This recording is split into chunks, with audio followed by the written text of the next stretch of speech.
I'm Avni Sinha and I study at Sarvottam International School. I'm a student in class 12 and I'm studying physics, chemistry, maths and economics. I am Aditya Abhinandan from Sarvottam International School.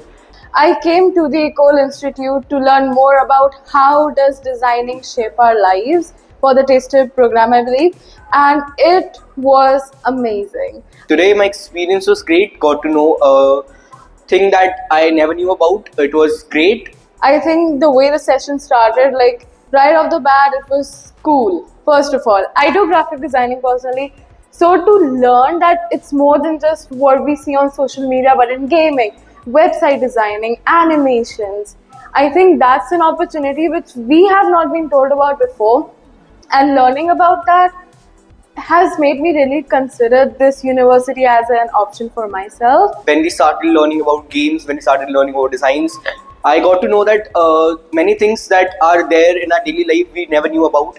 Never knew how designing could have affected many lives, how have changed many lives, and how it gave so much information today.